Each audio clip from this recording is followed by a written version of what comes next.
Build smart, move fast, get the edge at last. This is the catalyst. Well, hello, everybody, and welcome to another episode of The Catalyst, the podcast from the Long Beach Area Chamber of Commerce. My name is Stuart Takahara. Thank you for being here. We are excited to have you here. We have so many great things that's going to be happening in this podcast. Today, we're talking about talent, recruitment, retention, and employee lifestyle. And with us today, I'd like to first introduce Kirsten Stromberg from Venture. Kirsten, sorry about that. Good morning and welcome to the Catalyst. Yeah, good morning, all. Happy to be here. Thanks for having us, Stuart. We're excited to be here presenting with the Long Beach Chamber of Commerce on a very hot topic, which is talent. I am Kirsten Stromberg. I am the regional sales manager for one of our Southern California teams here in Venture. My team covers Long Beach and Orange County and the surrounding area here for small to medium-sized businesses in the US and abroad. Venture, we've been around since 2004. We are one of the largest privately held HR and technology companies. We operate globally in over 80 countries. We process over $58 billion in payroll.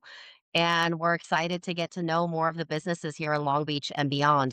Myself, I have been in this industry and the surrounding industry since 2004, also working with small to mid-sized businesses throughout California. So really excited to be here. And with us, Yeah. we have our Chief Talent Officer, Walter Sabrin. Thank you, thank you, Kirsten. Stuart, thank you. Both you guys, thanks for having me today. Yep, I am the Chief Talent Officer at Venture. I basically handle all things hiring, recruiting, retention, everything to do with human capital. The one thing, Kirsten, that I think you left out about Venture that may be interesting to our to the people listening and watching is 7.5 short years ago, Venture only had 120 employees. So if you're out there and you're looking to grow your business, scale your business, we went from 120 employees to over 45,000 employees in literally 7.5 years. So Stuart, I used to have hair when I first started here, and that just went out the window. So it's a pleasure to be here.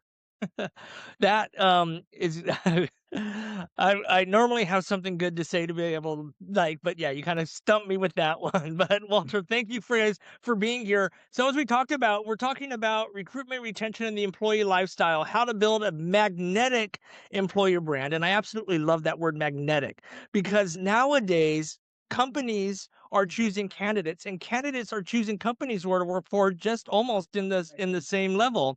They're the talent pool can get kind of rough sometimes. And where I want to go work for has to be a good fit for me. And the company has got to have that same kind of alignment, right? And morals and values and visions and work and all that.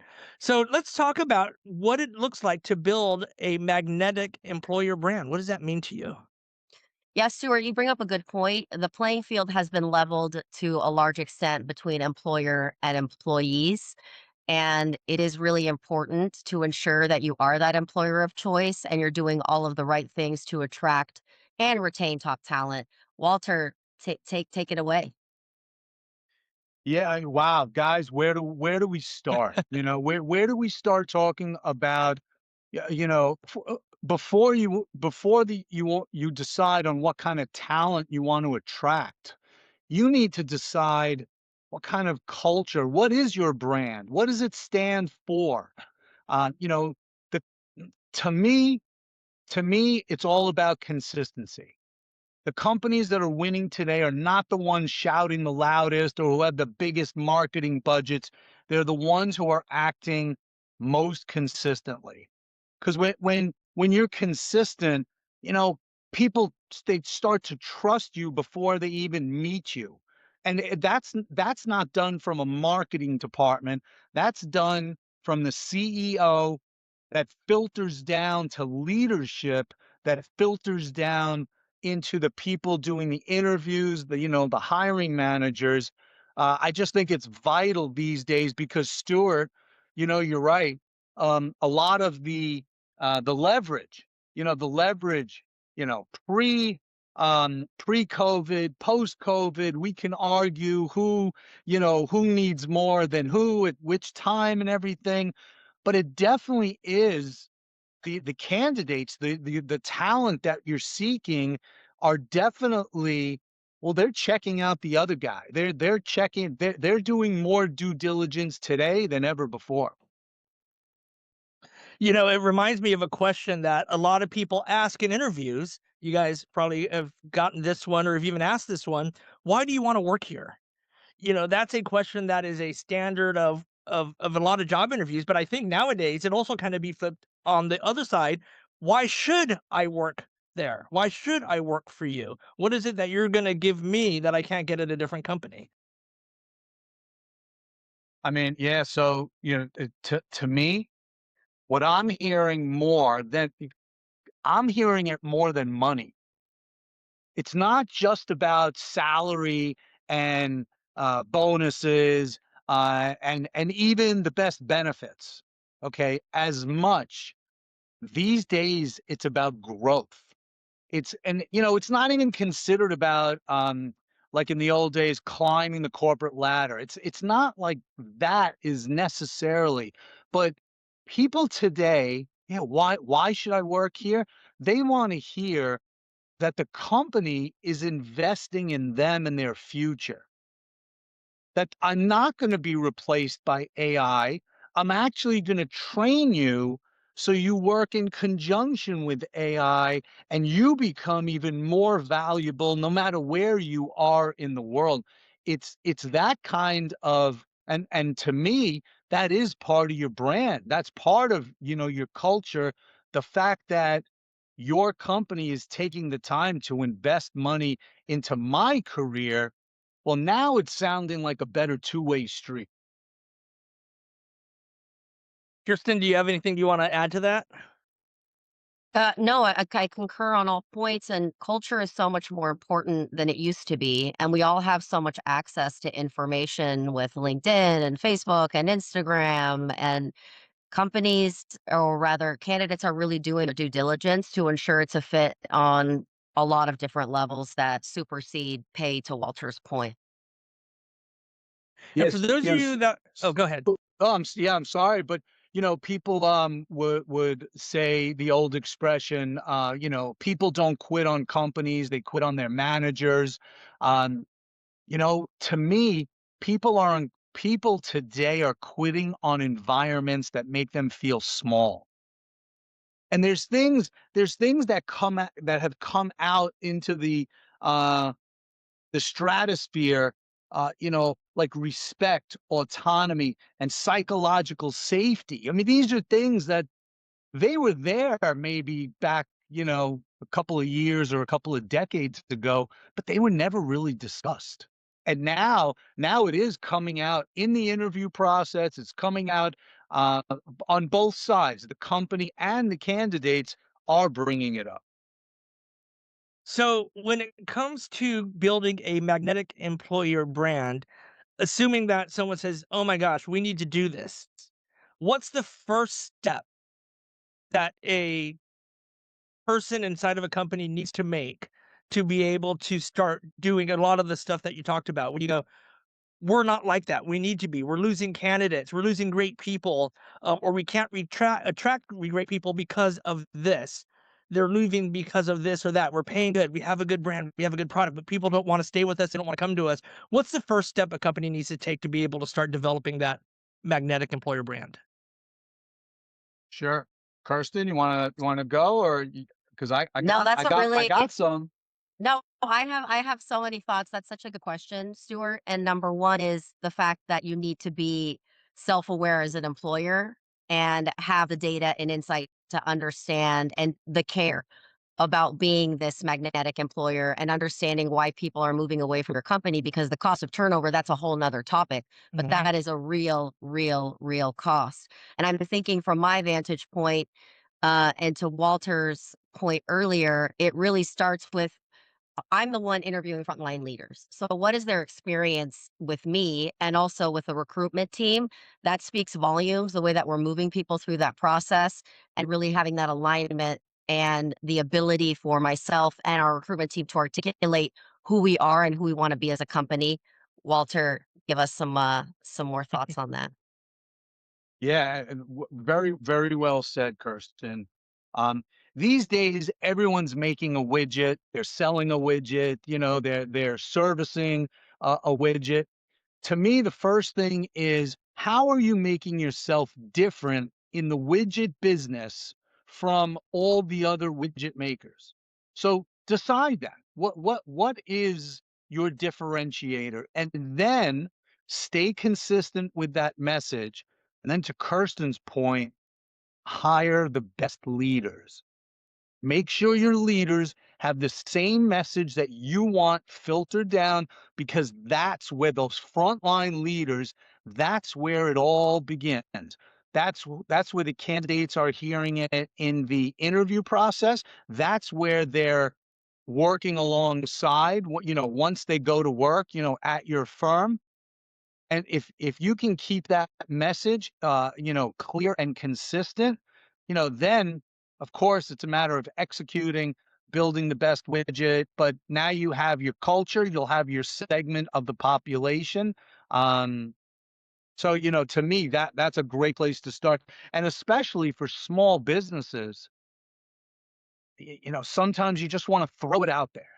Just throw it out there. Let's wing it. And as an entrepreneur, that is, sometimes it's necessary even.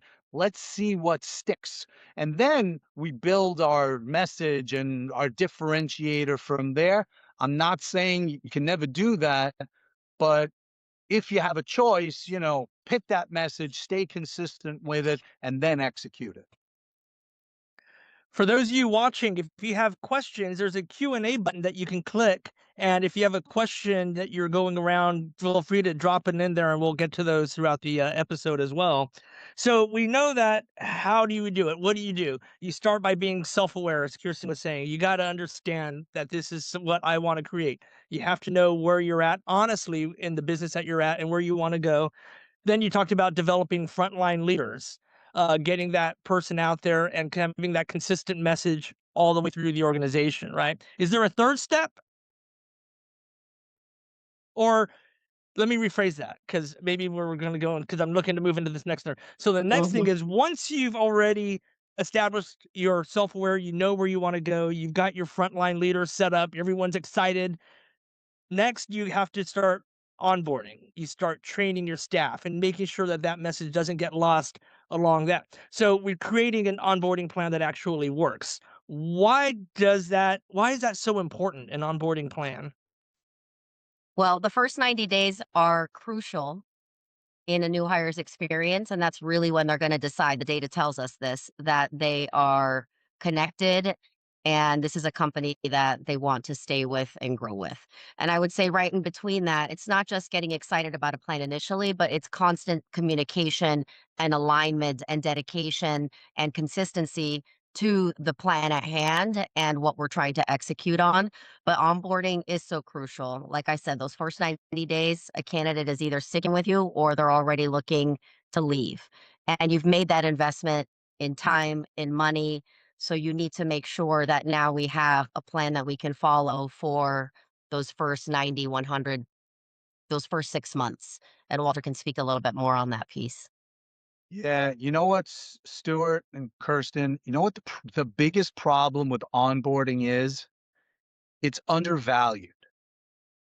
Companies companies put their money in marketing, they put their money, they examine the interview. They have 17 different interviews. They take them out to dinner, they take them to the amusement park. They want to see the new candidate in all different situations. And then when they sign the offer letter, there's a collective sigh, and everyone's like, "Oh, we got him. We got her. She's coming on board." And it's almost, it not almost, too often it's considered job well done. We got our new hire, our new CFO, our new graphic designer. and the game's oh, it guys, it's just beginning. That's right. Kirsten mentioned the first 90 days, the first 3 months, they determine the next 3 years. Never get a, yeah, I mean, there's all these corny expressions, never get a second chance at a first impression and, and all that. But man, when that computer is not there for your new hire, you think they're going to go to their friends and say, wait a minute, you should check this place out. I am, I'm so, the onboarding process can be a phenomenal retention and recruiting tool, the cheapest recruiting tool out of everything to find top talent. You just hired someone, they're all bushy-tailed and excited and everything, and you are putting negative feelings in their head, preventing them from telling their friends, neighbors, former colleagues, about Stuart, don't get me started, okay? This is a sore subject, and this is when Kirsten and her team and my team, when we go into companies, four walls, when we go in consulting, when we are looking for holes in the game, because that's why we get hired typically, it's the onboarding process that is typically, not always, but typically number one in the needs improvement category. So that's why I get a little emotional. I apologize. No, you said don't get you started, but I am going to get you started because this is important, right? So, Hmm. first 90 days, what should companies be doing? What have you seen that's like, oh my gosh, you said that this is an area where they need the most amount of work. So, what do you look for? What have you seen, and what are you recommending that people need to do in these first 90 days? Well, number Yeah, one, it sure. can't be a haphazard process. So we need to have a plan, clear communication, a strategy, and alignment for what it looks like. And it needs to be consistent. Again, we're going to say that word a lot for every candidate where they feel like they matter. Someone knew that they were coming, they had their equipment on time. There was communication of the benefits if they need to sign up and get logged in for all the internal technology. So it's really having that strategy. And I can say, as a recent new hire to venture, it really warmed my heart and made me feel like I had made a really good decision versus make giving me anxiety that first week of the onboarding process with venture. But Walter can get a little more into the weeds on that. Yeah, Stuart, do you play have you ever played tennis or golf or um ever play tennis or golf? Yeah, yeah, There's only both. one way to get good, and that's to develop some type of consistency. Right. The 10,000 hours, same thing in business. It's the same application. We were talking about the messaging, the brand. How do you want to develop the brand to the public, to people out there, potential consumers, clients? Well, how about we start in our own house? So let's get the here's an example. Stuart, you want to hear what Venture's motto is? Absolutely. Bring it This on. is our message. This is our message internally and externally. Two words, very simple. Violent execution. That's our motto. Mhm. It's Wait, say actually, say that one more time. yeah, I know. I'm glad you're sitting down too. Our motto is violent execution.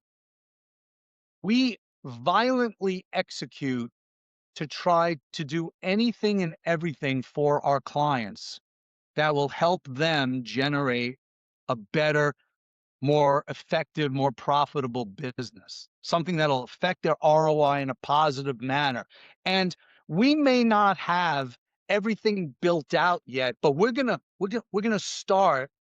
And here's what violent execution means from kind of like a software. It's a software term, but we're gonna start off by building a skateboard. We're just gonna get the skateboard out to the client, start there. Then at some point, we're going to turn that into a scooter, then into a bicycle, then to a motorcycle, then to an automobile, maybe a plane, an airplane one day. But we're not going to sit and wait around until everything is perfected, because that's just not the real world. The real world requires swift movement, and that's kind of, how we act. So when someone starts working at venture, they are told about violent execution if they weren't in the interview process, which they almost always are. But we start to explain that message. And look, there's lots of soft skills. There's lots of things that you should be doing just as human beings, with taking them out to lunch in the first week, for sure. But we hire with violent execution in mind. We keep that message clear and consistent, which, by the way, it takes away a percentage of the population, Stuart. Not everyone's a good fit for us, Hmm. and that's okay. We wish them the best, and maybe we can place them with some of our clients because they just may not have the right cultural fit, with us. So, again, I know it may be boring to come back to that consistency. No one gets excited about consistency, but boy, it's so effective in business. Violent execution. I mean, maybe I've been watching too many, horror movies or or police dramas or something like that. Because it took me a while for my mind to shift to exactly what you're talking about. Because I went, "Whoa, wait a minute," and now I'm back with you. Yeah. And that's another thing too. I know it wasn't part of this thing, but when we're talking about building a magnetic company brand and employer brand and doing onboarding, you talked about taking out the new employer out to lunch in the first week. How do remote companies create a magnetic employer brand? How do remote companies create this kind of onboarding experience that you're talking about if you're not in that same office all the time? Well, thankfully, we have the advantage of technology and things like this where it's not always ideal. But guess what? We can have lunch together over Zoom. We can send a gift card to the employee and schedule just some time. So it's really just having that FaceTime and that human connection, which you absolutely can achieve in a remote environment. Yes, it's nice to get together and share oxygen, but I can tell you I've managed remote teams for the last 4 years, and there is the way to achieve it if we have a plan and a strategy in place, and the company is supporting us behind the scenes from an infrastructure perspective and a cultural perspective and a communication perspective. Walter? Yeah. Well, great points. Well said. Stuart, this is something that I had to learn the hard way, because when I first came to venture 8 years ago, I was a very well known recruiter. I had some success, but only in the United States. 100% in the 50 states. That was me. I had no international experience. And we acquired and then built from scratch, from no employees. We built a company that is 100% outside the United States. And what we do is we hire people who live in Colombia, Argentina, Peru, Kenya, and they work for US companies, our clients. So it's 100% remote. Hmm. And so we have had trials and tribulations. We've tested this. And here is how to successfully and effectively work with a remote employee compared to your employee who's sitting in your office right next to you. Stuart, treat them the same. If Sally in accounting is having a birthday, okay, and you're gonna have a little get together from 12:30 to 1, little cupcakes, or maybe some Starbucks. Do that for your folks who are in Argentina. Do the same. Same meetings. I mean, there's no different that there should be no difference in how you treat your remote, your in office, employees. So the company we built is called Salvo Global, and again, Salvo hires accountants, marketing people, inside sales, client services, graphic designers, all different types of positions who work remotely for U.S. clients. it's very important for us to train our clients this principle. Treat them the same, and then you will have a loyal, long-standing employee who's really passionate about working for you. There's so many different types of businesses, and if you guys who are watching want to put in the chat what kind of business you are. Are you a brick and mortar? Are you mom and pop? Are you service business? Are you, are you online? Are you remote? So that way we can kind of tailor some of these questions towards you. If you just guys want to, or watching, put it in the chat. We can kind of focus on that. So that way we're making sure that you're getting content that you want. But you touched on a lot of stuff about the global workforce, about how you're bringing in people from just all around the world, different time zones, different cultures, different backgrounds, different, work ethics. I'm sure there's that. And that's really where we're going on a lot of these remote companies. Your global pool, your talent pool is no longer just everyone that's in Long Beach or everyone that's within an hour drive or 30-minute commute. Then, it's changing the entire way we look at talent, where we're getting it, how much we pay, everything. So as we prepare for the future of work, I think of the global talent pool, the remote workforce. I think of AI, automation. So let's start kind of getting into that a little bit. Where is the world now, and where do you see it going in the next 2, 3, 5 years? Well, it's only gotten smaller and smaller, and I foresee it will continue to get that way. People want to operate without borders, without parameters, and we facilitate that for a lot of businesses, giving them access to top talent with no liability at a fraction of the cost so they can move faster, as we all have to, or we're going to get left behind. And Walter, tell us more about that. Yeah, sure. Well, I'm going to say something, Stuart, that might be a little controversial, but Uh-oh. Go for it. That's as guys, if violent execution wasn't I controversial know. enough. You know what? Let's do it. well, Stuart, one day we have to, and we're going to invite you to one of our headquarters. We have two global headquarters in the United States, one outside of Atlanta and one in Chandler, Arizona. And we actually have a violent execution room. And we have in this room, we have the skateboard, the scooter, all the way up to the motorcycle, a real motorcycle, and a real Indy 500 car that we sponsored. We have to invite you one day to come down there and check that room out. But I digress. Indeed sucks. I'm going to say it. ZipRecruiter. It's terrible. The online platforms that one time, yes, they worked. They were great. They attracted, the right people. Right now, we're in a 96, 97% employment culture out there in the United States.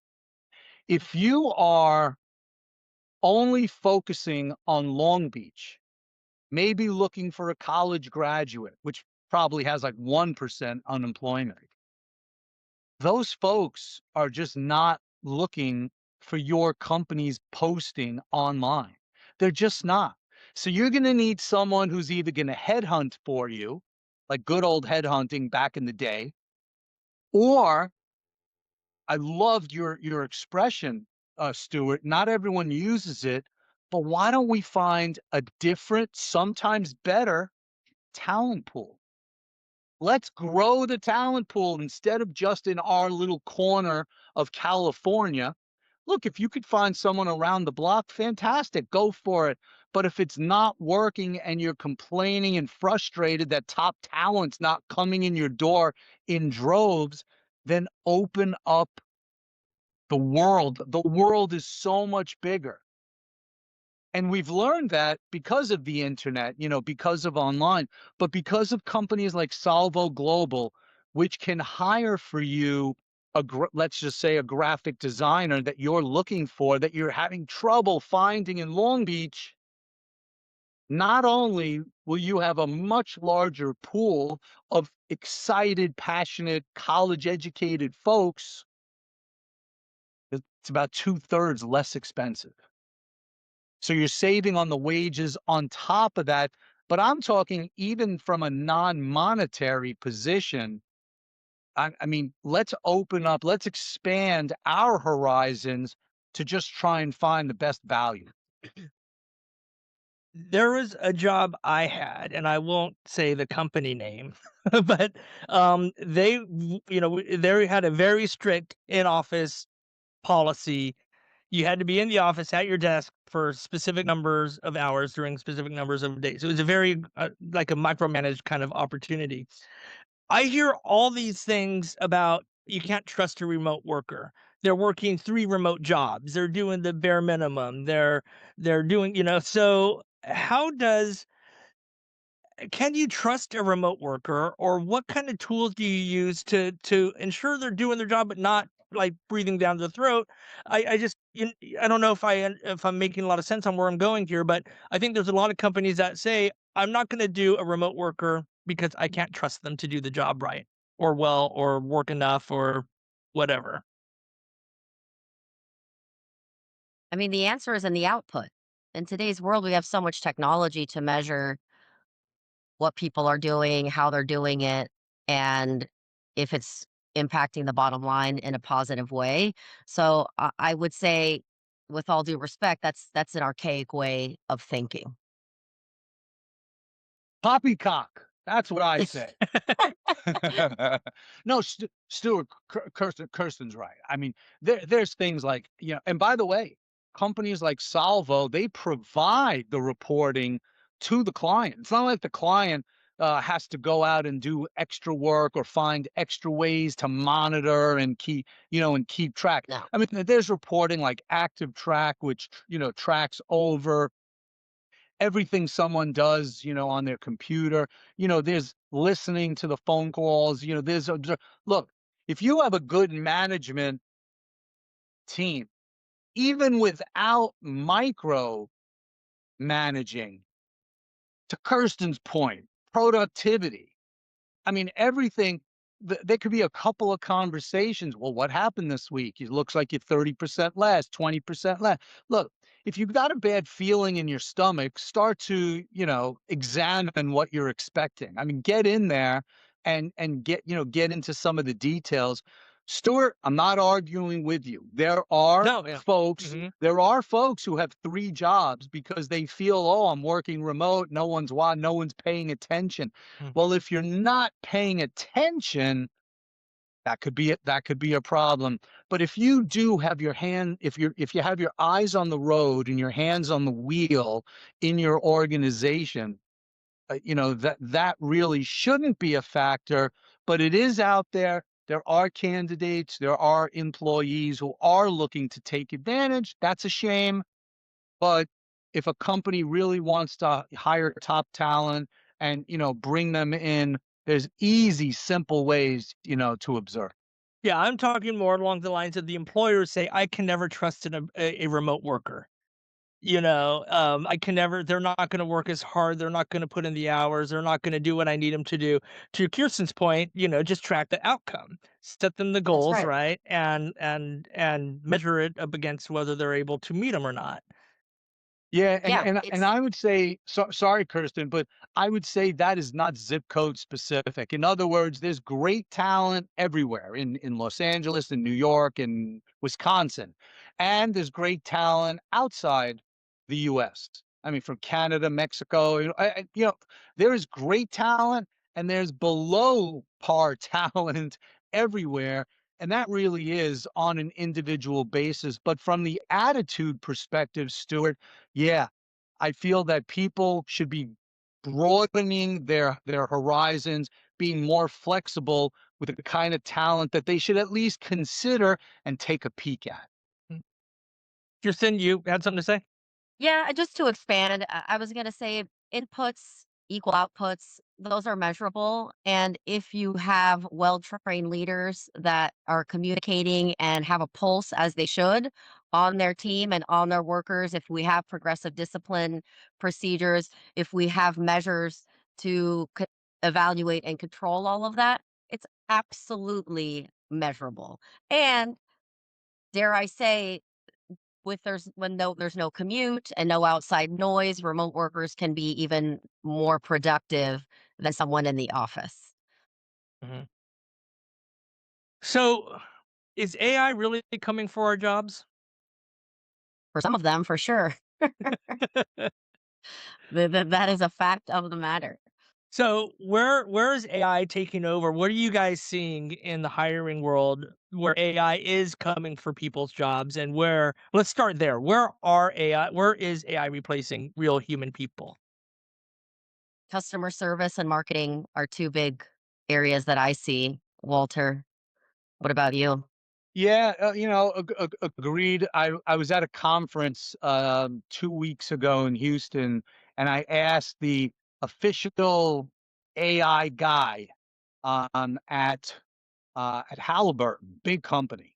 I said, so my daughter is thinking about being a lawyer. What would you tell? She's 6. She's in high school. What would you tell her? He said, consider being a plumber. So right, look. However, if you're an attorney, for example, and you are a corporate litigator, I mean, who knows what's going to happen one day? One day, maybe, who knows? But I don't see in the foreseeable future a corporate litigator is going to be taking the place, from an AI or a robot or anything like that. But a lot of the administrative work that attorneys do, a lot of the research, a lot of the forms and briefs that take tons and hours of research, yeah, AI is speeding all that up. There's a lot of administrative work that AI is going to make more efficient. But back to earlier in the conversation, guys, if the company is putting training in, and maybe don't wait for your employer to get you trained. If you're not at least reading a book, AI for Dummies, if you're not at least listening to some podcasts about AI taking my job, taking your job, how can I upskill myself, my team, my department, my company, then yeah, some people could get left behind, Stuart. It's certainly a possibility. But boy, I also believe that AI is opening up a lot of opportunities. It's going to also create a lot of jobs at the same time. Mhm.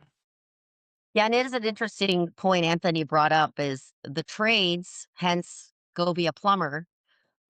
The young generation, millennials, Gen Zs have moved away from that. And you have a ton of the workforce, baby boomers, that inhabit most of those jobs in those industries. They're going to be retiring from their jobs. So we have a big gap in in the job market and a big opportunity for younger folks to maybe evaluate some of those industries and jobs where 10 years ago it was unheard of.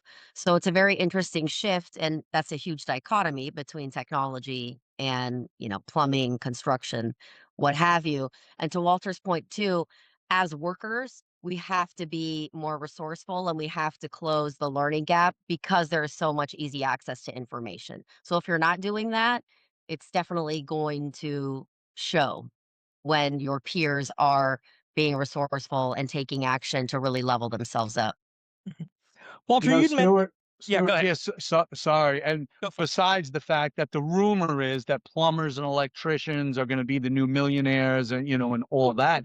But one of the busiest parts of our business is we own 2 AI companies, and we offer a free consultation to go into a business, examine their their processes, their standard operating procedures, and to give it a lens from AI and make suggestions on this is how AI can improve in this area and that area.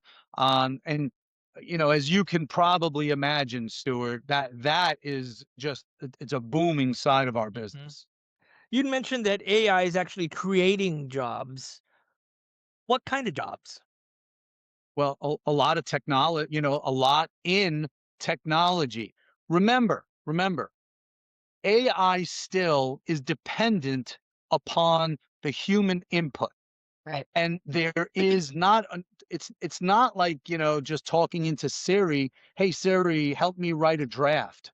It's literally just that alone, the input from humans, giving the data, to the AI, whether it's Claude, ChatGPT, what have you, is becoming a skill, an art form, and requires more and more expertise. But there's lots of other jobs that are going to be reliant on working with the AI, with this advanced technology, just like, yeah, Anthony. Who's this Anthony guy? Man, this guy has some good points. But like I might know him. do you see the size of the data centers that are popping up? Oh, You right. know, I heard Mr. Wonderful just bought like 10,000 acres in Canada, building these super data centers. I mean, these farms are creating hundreds and thousands or thousands of jobs, all having to do, with the technology behind the AI. Yeah, Definitely changing the way that people do business, definitely Absolutely. streamlining, but definitely not as, doom and gloom as a lot of people say it is. agreed. Totally. So as we wrap up here on the Catalyst podcast, you know, I like talking to certain kinds of people who work in certain industries because you always have really great stories of things that you probably would just like blow your mind of things. And recruiters are one of those people because I'm sure you guys have talked to a lot of candidates over your time where you just look and you go, wait, are you being serious right now?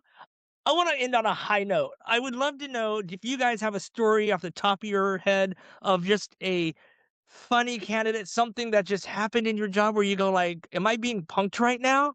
I'm just, is there something that you just kind of want to share with everybody that just like as we can end out the podcast here, and if anybody wants to put in their Q&A, now's the time to be able to do it. So, Kirsten, Walter, any funny anecdotes you want to share with us? I mean, managing people, it's never a dull moment, of course, because the one certainty is we are unpredictable. Walter, you go first. Let me think of Yeah, sure. So one I the want only to share. reason the o look, I have a terrible memory, Stuart, but the only reason I got this one is because literally it happened yesterday. Okay? Um, and this is just a, inspect what you expect kind of a tip for your audience when interviewing candidates. Uh, don't always take the answer and just move on to the next question. Think about so I'm interviewing a a developer. Very, very, very smart, very, his resume was way over my head. I'll be honest. It was Hmm. pages and pages of software I never heard of. But one of the requirements for this position was Microsoft Office. It's basic, Yeah. So I just asked him, "Hey, what's your experience with Microsoft Excel?" And he said, "Oh, a 9 or a 10 out of 10." I'm like, "Fantastic." And just as a follow-up, and I'm not an expert with Excel, Stuart, but I just said, "Oh, so, what do you know about pivot tables?" Always ask an open-ended question, no yes or no's in interviews. "So what do you know about pivot tables?" He looked at me like I had two heads, and he said, "Well, I sat next to the guy who was really good at Excel. So I'm not like, that good at it. So, I don't really know much about them, but I saw the guy next to me and he was really good with pivot tables." So just, get in there and remember when people are in their interview, sometimes they embellish, let's just say, a little bit. So don't just take the answer, for what it's worth. Dig in a little more. Yeah, asking the right questions and asking the right follow-ups. Yeah, That's exactly. right, Mhm. which we talk about a lot as a leadership team. I'm having so many visuals of the way some people show up to a video interview, and I interviewed this one young man, and it was totally dark, couldn't see his face. He was in the very back corner of some dark room wearing a huge, like, black puffy jacket. And I the interview lasted about 15 minutes. Once we stopped talking, I felt like I needed to at least conduct some level of questioning, but there's no way that guy I could take him seriously. So Yeah. we abruptly ended that interview. It just amazes me the amount of work that you put into applying for a job, the amount of Right. time that you do this, and then you finally get this interview. You know how many people I know that are looking for jobs that would just die to be contacted back by somebody for an interview and to like not take it serious like that. It just kind of is mind blowing.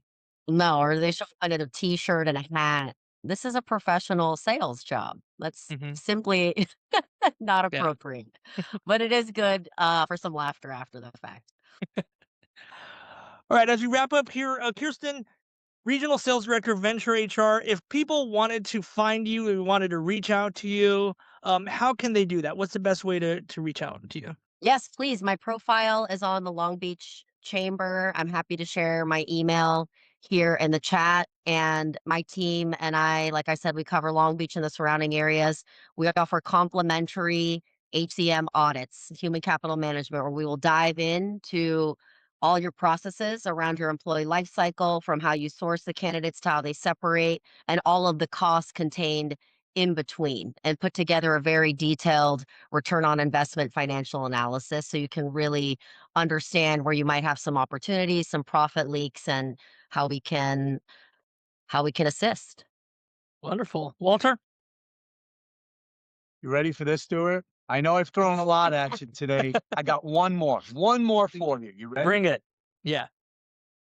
I believe I'm the only Walter Sabrin on the planet. You might be. So I'm easy to find. Yeah. Okay. Look, I'm very active on LinkedIn. Um, Same. but I'm at venture.com. You can get me through Kirsten. But the only Walter Sabrin on the planet, there's no excuse for not finding me. And if there's anyone out there in your audience who just wants to have a conversation on hiring, retention, they're scaling, they're an entrepreneur just starting. They know how to make their widget, but they don't know the first thing about hiring.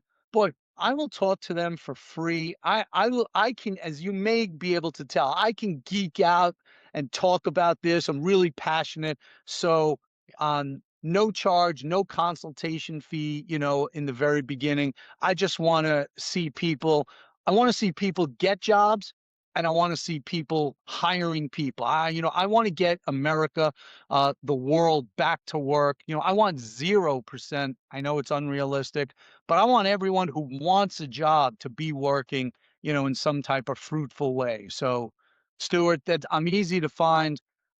But I can't thank you enough for this platform and just a chance to Absolutely. have a really fun conversation. No, thank Yeah, you thank you guys so for much. joining us. I hope everyone learned something new, or at least was able to say, you know what, that's me, or that's the company I work for.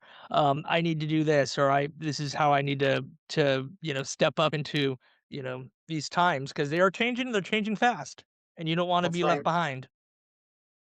So. Absolutely. So thank you both for joining us today on the Catalyst. This is the Long Beach Area Chamber of Commerce podcast. I wanted to do this again, so we will definitely figure out what we can schedule. I know there's a lot of appetite out there. If anyone has questions, they want to have a deeper dive into anything HR, recruitment, talent related, now's the time to let us know. But thank you guys for being with us today, and I can't wait for you guys to come back again. Yeah, us too, Stuart. And benefits. We didn't even touch on that. That is a very hot topic right now that we can dive into too. So thanks for having us. Have a great Yeah. day. Okay. Yeah. Thank you guys. Have a Thank good you. one. Bye See bye. ya. Thank you.